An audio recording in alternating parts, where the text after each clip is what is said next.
नमस्कार दोस्तों, मेरा नाम है राज के वर्मा और आप देख रहे हैं रिपोर्टर जी। दोस्तों, आज के इस वीडियो एक्सप्लेनर में हम बात करेंगे कि क्या रियल एस्टेट मार्केट ने डेंजरस सिग्नल देने शुरू कर दिए। क्या अभी प्रॉपर्टी या फ्लैट खरीदने का सही समय नहीं है? क्या अभी 6 महीने या साल भर रुककर प्रॉपर्टी में इन्वेस्ट करना एक समझदारी होगी? और आखिरकार वो सिग्नल्स क्या हैं जो एक खतरे का अंदेशा बता रहे हैं? दोस्तों, आप जानते हैं कि फिलहाल जियोपॉलिटिकल टेंशन किस तरह की पश्चिम एशिया में अमेरिका और ईरान के बीच जो खींचातान चल रही है उसने हॉर्मुज स्ट्रेट को पूरी तरह से बंद कर दिया है और जिसकी वजह से तेल और गैस की सप्लाई कंप्लीटली बाधित है। देश के प्रधानमंत्री नरेंद्र मोदी ने तो रविवार को कहा ही था कि 1 साल के लिए गोल्ड मत खरीदो, विदेश यात्रा पोस्टपोन करो और बाकी चीज़ों में भी बचत करना शुरू करें, उन चीज़ों में जिसे खरीदने के लिए या इम्पोर्ट करने के लिए डॉलर की ज़रूरत होती है।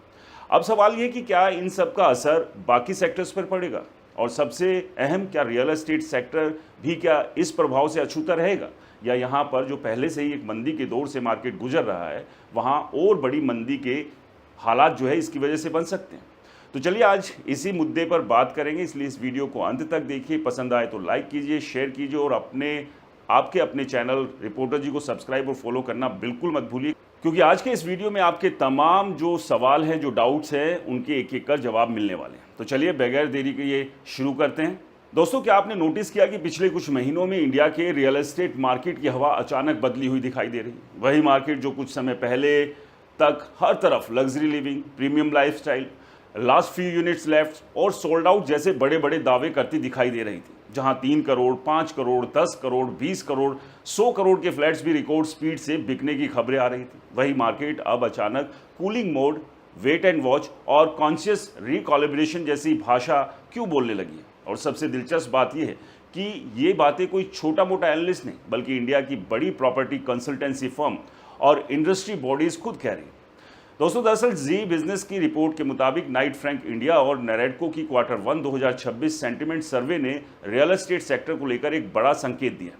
रिपोर्ट कहती है कि मार्केट अब रिकॉलिब्रेशन मोड में है, यानी पिछले कुछ सालों की तेज रफ्तार के बाद अब सेक्टर धीरे धीरे बैलेंस बनाने की कोशिश कर रहा है। सबसे बड़ा झटका करंट सेंटिमेंट स्कोर में देखने को मिला। ये स्कोर पहले 60 था, लेकिन अब गिरकर 49 पर आ गया। और रियल एस्टेट इंडस्ट्री में दोस्तों 50 से नीचे का स्कोर सीधा ये संकेत देता है कि मार्केट में कॉन्फिडेंस कमजोर हो रहा है।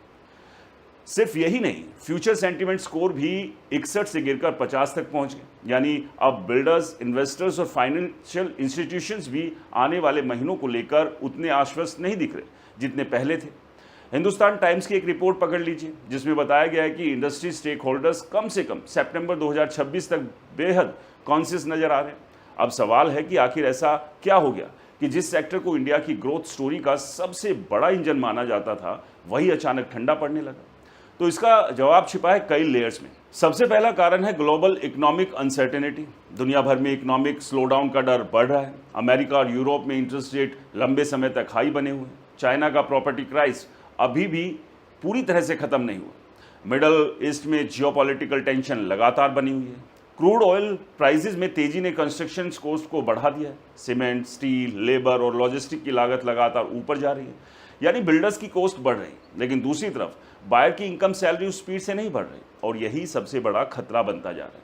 आज मुंबई, गुरुग्राम, नोएडा, बेंगलुरु, हैदराबाद जैसे शहरों में प्रॉपर्टी प्राइस इतनी तेजी से बढ़ रहे हैं कि मिडिल क्लास बायर के लिए फ्लैट खरीदना लगभग सपना बन गया।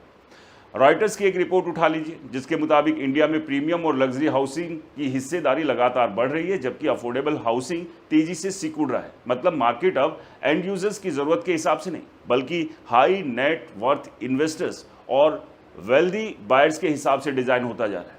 अब ग्राउंड रियलिटी देखिए।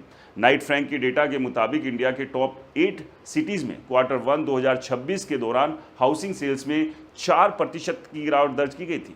2025 की पहली तिमाही में जहां 88,361 यूनिट्स बिकी, वहीं 2026 की पहली तिमाही में ये संख्या 84,827 रह गई, यानी हजारों फ्लैट्स कम बिके।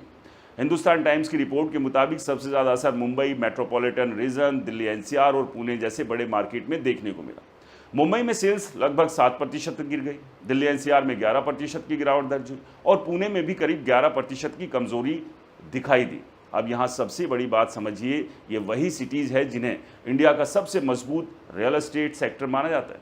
अगर ये डिमांड स्लो हो रही है तो इसका साइकोलॉजिकल इम्पैक्ट पूरे देश पर पड़ता है।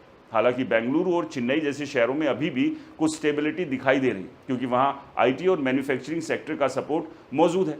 लेकिन ओवरऑल सेंटिमेंट्स अब पहले जैसे नहीं रहे दोस्तों, और यही वजह है कि कई एनालिस्ट अभी से कूलिंग फेज कह रहे हैं।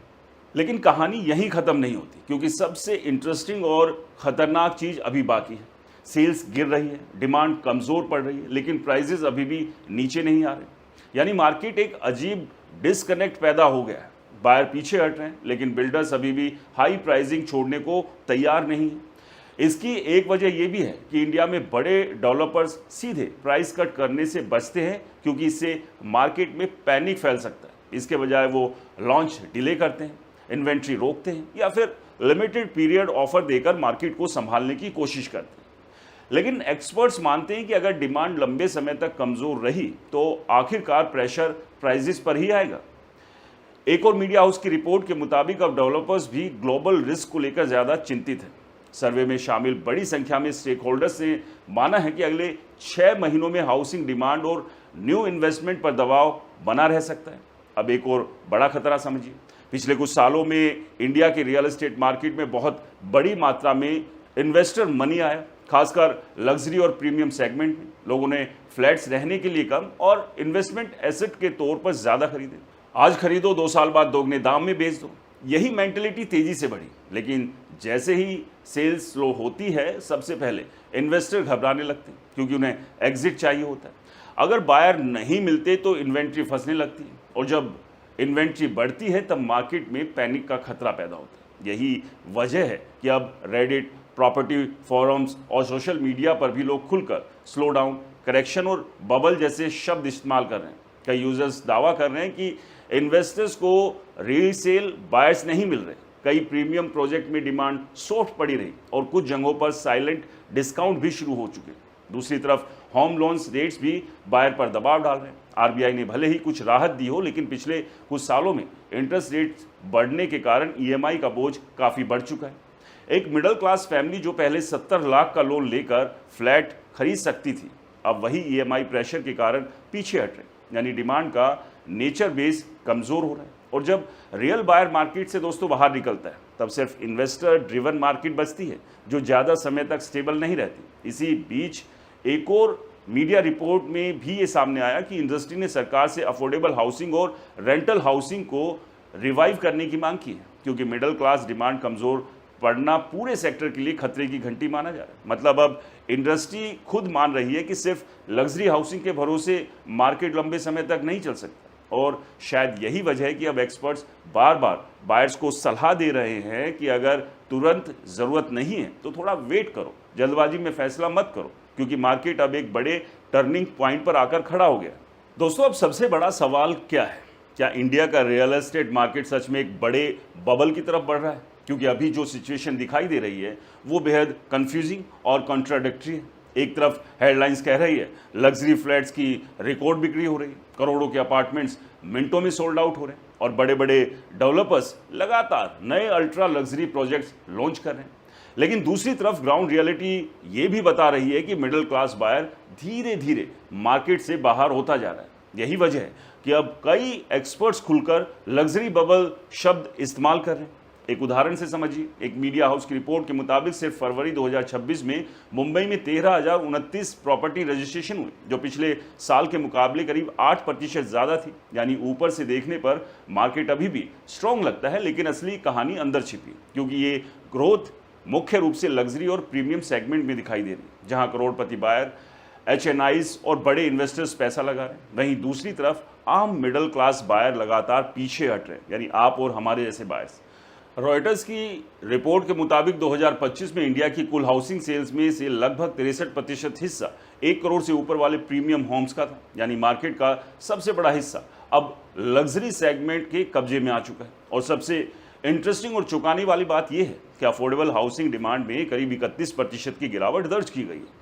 सोचिए, जिस देश में करोड़ों मिडिल क्लास फैमिलीज आज भी अपना पहला घर खरीदने का सपना देख रही है, वहाँ रियल एस्टेट मार्केट अब धीरे धीरे रिच बायर्स और इन्वेस्टर्स का खेल बनती जा रही है। यही वजह है कि अब कई एनालिस्ट सवाल उठा रहे हैं कि क्या इंडिया का हाउसिंग मार्केट अपनी मूल ज़रूरत यानी हाउसिंग फॉर फैमिली से हटकर सिर्फ इन्वेस्टमेंट एसेट मार्केट बनता जा रहा है, क्योंकि आज कई सिटीज़ में फ्लैट रहने के लिए कम और पैसा पार्क करने के लिए ज़्यादा खरीदे जा रहे हैं। खासकर गुरुग्राम, नोएडा, मुंबई, हैदराबाद, बेंगलुरु जैसे मार्केट में इन्वेस्टर्स ने पिछले कुछ सालों में बड़े पैमाने पर लग्जरी प्रॉपर्टीज़ खरीदी, इस उम्मीद में कि प्राइस लगातार ऊपर जाएंगे और बाद में भारी प्रॉफिट मिलेगा। लेकिन अब सबसे बड़ा डर यहीं से शुरू होता है, क्योंकि जब मार्केट सिर्फ इन्वेस्टर ड्रिवन हो जाता है तब उसमें स्टेबिलिटी कम होने लगती है। जैसे डिमांड स्लो होती है, सबसे पहले इन्वेस्टर घबराते हैं क्योंकि उन्हें एग्जिट चाहिए होता है। अगर बायर नहीं मिलता तो इन्वेंट्री फंस जाती है। अब इन्वेंट्री बढ़ती है और जब इन्वेंट्री बढ़ती है तब मार्केट में पैनिक का माहौल बन जाता है। यही वजह है कि अब इंडस्ट्री बॉडीज भी टेंशन में दिख रही है। एक और मीडिया रिपोर्ट के मुताबिक नाइट फ्रैंक ने बजट 2026 से पहले सरकार से अफोर्डेबल हाउसिंग और रेंटल हाउसिंग को रिवाइव करने की मांग की थी। यानी इंडस्ट्री खुद मान रही है कि अगर मिडिल क्लास डिमांड कमज़ोर पड़ती है तो पूरे सेक्टर के लिए खतरा बढ़ सकता है। अब एक और इंटरेस्टिंग चीज़ समझिए, पिछले कुछ सालों में प्रॉपर्टी प्राइस इतनी तेज़ी से बढ़े कि आम सैलरी क्लास फैमिली के लिए होम ऑनरशिप मुश्किल होती जा रही है। कई मेट्रो सिटीज़ में फ्लैट्स की कीमत 40 से 60 या 80 से 100% तक बढ़ी, लेकिन लोगों की सैलरी उसी अनुपात में नहीं बढ़ी। ऊपर से होम लोन EMI का बोझ। यही कारण है कि अब युवा बायर्स रेंट बनाम बाय पर दोबारा सोचने लगे। कई लोग कह रहे हैं कि 2 करोड़ का फ्लैट खरीदने से बेहतर है कि किराए पर आ जाए और बाकी पैसा इन्वेस्टमेंट में लगाया जाए। यही सोच धीरे धीरे मार्केट की डिमांड को प्रभावित कर रही है। अब सोशल मीडिया और प्रॉपर्टी फोरम्स पर भी रियल एस्टेट स्लो डाउन की चर्चा खुलकर होने लगी। रेडिट के इंडियन रियल एस्टेट कम्युनिटीज़ में कई यूजर्स दावा कर रहे हैं कि रीसेल फ्लैट्स के बायर्स कम हो रहे हैं, प्रीमियम प्रोजेक्ट में डिमांड सॉफ्ट पड़ रही और इन्वेस्टर्स को एग्जिट मिलने में दिक्कत आ रही है। कुछ लोग ये भी कह रहे हैं कि कई डेवलपर्स अब साइलेंट डिस्काउंट देने लगे, यानी ऑफिशियल प्राइस कम नहीं कर रहे लेकिन अंदर खाने, parking free, stamp duty, spot, modular kitchen या फ्लेक्सिबल पेमेंट प्लान्स देकर डील क्लोज करें। इसका मतलब साफ है, डिमांड उतनी मजबूत नहीं रही जितनी दिखाई दे रही, और ये डर सिर्फ मेट्रो सिटीज़ तक सीमित नहीं है। एक और मीडिया रिपोर्ट के मुताबिक प्रॉप इक्विटी के आंकड़ों में टियर 2 सिटीज़ में हाउसिंग सेल्स करीब 10% गिर गई, यानी छोटे शहरों में भी बायर अब सावधानी बरत रहे हैं। तो दोस्तों, अब सबसे बड़ा सवाल, क्या इंडिया में 2008 जैसा प्रॉपर्टी क्रैश आ सकता है जैसा अमेरिका में आया था? और इसका सीधा जवाब है तुरंत नहीं, क्योंकि इंडिया का रियल एस्टेट मार्केट अमेरिका या चाइना जैसा पूरी तरह डेप्थ ड्रिवन नहीं है, जहां बिल्डर अक्सर सीधे प्राइस क्रैश करने के बजाय न्यू लॉन्चेस रोक देते हैं, कंस्ट्रक्शन स्लो कर देते हैं या इन्वेंट्री होल्ड करके मार्केट को स्टेबल रखने की कोशिश करते हैं। यानी ऊपर से प्राइस लंबे समय तक स्टेबल दिखाई दे सकते हैं, लेकिन इसका मतलब ये बिल्कुल नहीं है कि रिस्क खत्म हो गया, क्योंकि अगर आने वाले महीनों में ग्लोबल इकोनॉमी में बड़ा शॉक आया, IT सेक्टर हायरिंग कमज़ोर हुई, जॉब मार्केट पर दबाव आया या इंटरेस्ट रेट फिर बढ़े तो डिमांड और कमज़ोर हो सकती है। और अगर डिमांड कमज़ोर होती है दोस्तों, तो आखिरकार प्रेशर प्राइसेस पर भी आएगा। यही वजह है कि अब कई एक्सपर्ट्स बायर का बार बार एक ही सलाह दे रहे हैं कि इमोशंस में आकर प्रॉपर्टी मत खरीदो, सिर्फ फोमो यानी फियर ऑफ मिसिंग आउट में फ्लैट मत बुक करो, मार्केट को ऑब्जर्व करो, location, rental yield, loan burden और फ्यूचर डिमांड को डिटेल में समझो, क्योंकि आने वाले 1 से 2 साल इंडिया के रियल एस्टेट मार्केट के लिए बेहद निर्णायक साबित हो सकते हैं। और हो सकता है कि ये वही समय हो जहां से इंडिया के हाउसिंग मार्केट की असली रियलिटी सामने आनी शुरू हो जाए। तो दोस्तों, आपको क्या लगता है, अभी के जो फ़िलहाल के हालात है उसमें आपको फ्लैट खरीदने के बारे में सोचना चाहिए या कुछ समय आप रुकेंगे? आप भी अपनी राय हमें कमेंट्स कर अपने अनुभव के साथ ज़रूर बताएं, ताकि दूसरे बायर भी समझ सके कि अभी के हालात क्या है। और वीडियो पसंद आए तो इसे लाइक करें, शेयर करें और आपके अपने चैनल रिपोर्टर जी को सब्सक्राइब और फॉलो करना बिल्कुल ना भूलें। नमस्कार।